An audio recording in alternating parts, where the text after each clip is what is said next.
Hey everybody, it's been a while. It's been a good while. Matter of fact, it's been a year that I was talking about. It's been a while. I just wanted to come on here and tell you I am coming back. I am coming back. It's been um whew, it's been some time. It's been a roller coaster. I'm honestly tell you, with emotions, with spiritual warfare, with disappointment, with discouragement, with just so much, you guys.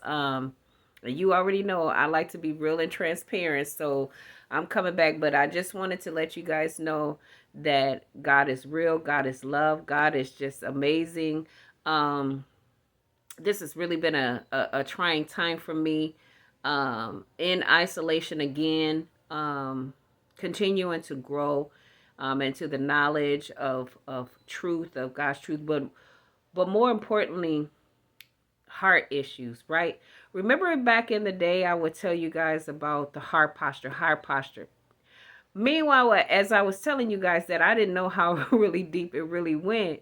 And now I see that it does. It goes really deep with your heart posture. Your heart posture have to be right, because if your heart posture is not right, then you're not going to want to stand for the will of God. Marriages is for the will of God. I don't care what nobody say. Recently God had pointed out. So I'm going to just tell you briefly. I came back with my husband. We got back together again, and now we're not together again.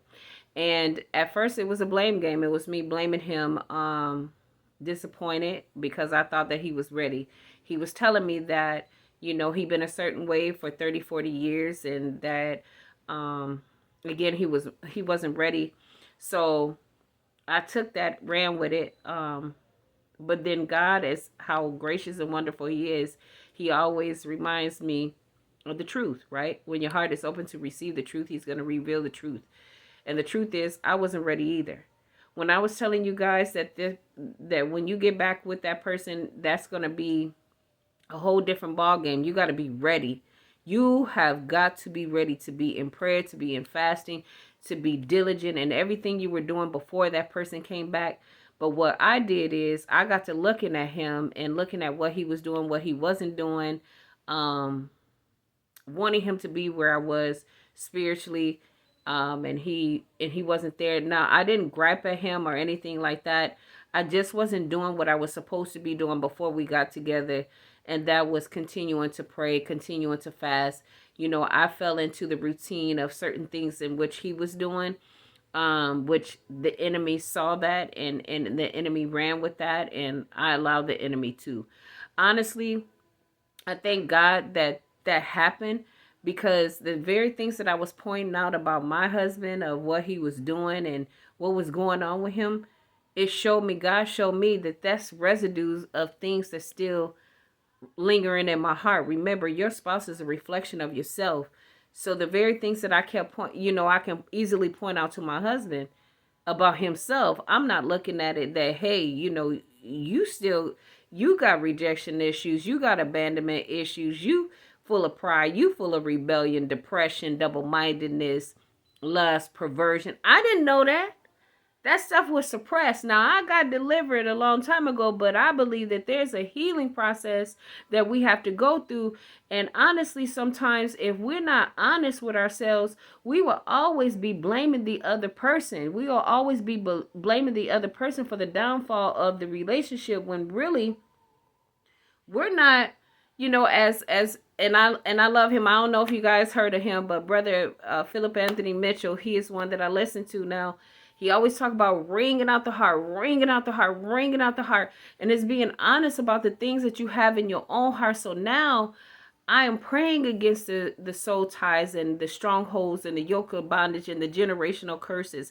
I'm praying against those things, and I'm asking God to change me, work in me, free me, where I can really walk in the truth. Because as I'm walking in the truth, we all know that truth will set a person free. So what God gave me recently was like, people don't get married for better or worse. People get married for better or being inconvenienced. Once they inconvenience or they feel betrayed, they run for the hills, and they think that adultery is the worst thing that can happen to them. No, adultery is not the worst thing that can happen. We know that's wrong, and it brings forth wrong emotion. It brings forth hurtful emotions, which is validated. But the worst thing is think about this, y'all. When you got married to that person, you guys both was probably in the world together.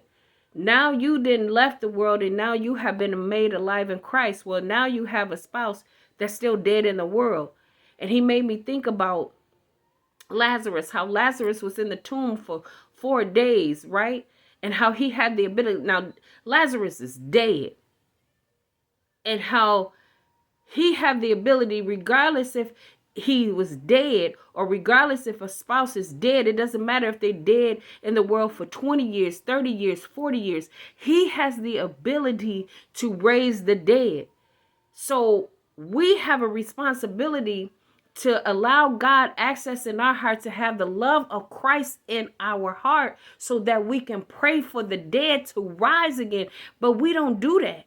Once we feel offended, once we get to listening to the wrong voices, and let me tell you, I know that family and friends have great intentions, but when they are emotionally driven and not biblically driven, they can mislead you to believe that you are no longer supposed to stand because they are looking at it from an emotional place, a natural place, and not a spiritual one. So I just wanted to leave you guys with that word. I'm going to tap into that a little bit more when I come back. But just know I am back. I have missed you guys. I love you. This is my calling. It is the will of God for marriage. I don't care what anybody say. It is the will of God for marriage. As we were in the world and we were committing spiritual adultery against God, and we have done that time and time again, then what makes us think that God will not want us to stand for someone who is doing the exact same thing? Someone who may be physically in adultery, spiritually in adultery. He wants you to pray. He wants you to stand. And one thing that I know, and I said it before, is taking on the characteristics of Christ. And that hurts, man. When you gotta humble yourself. That hurts when you have to forgive. That hurts when you have to continue to pray. But it's raising you up for something better. It's bringing something just beautiful to your life. It's getting you a crown ready for the kingdom of heaven. So may everything you do glorify God. And don't worry about the ways of the world. Don't worry about the people of the world. Don't worry about that spouse that's still lost in the world. Because God is God, and he has the ability to draw people back unto him so that you two can be united as one. I thank you guys for watching. This is just brief. Again, like I said, I will be back. I thank you. I thank you so much just for holding on. I know it's been so many people who have reached out like, girl, what has happened to you? Have you fallen off the face of the earth? No, I just have really been going through, and I got some stuff to tell you. So buckle up and get ready, because you're going to be like, wow. But this is my story. This is my journey. This is my transparency. This is what is needed for me. And this is what has continued to help me grow to become better for the kingdom of heaven. Because my main thing is I want to be a great disciple for God. I want, my brokenness is no secret. And I'm not going to pretend like it is, you know what I mean? But I know God is a healer. He's a way maker, and he's a restorer. So with that being said, I thank you guys for watching. I love you. And until next time, remember, she's back.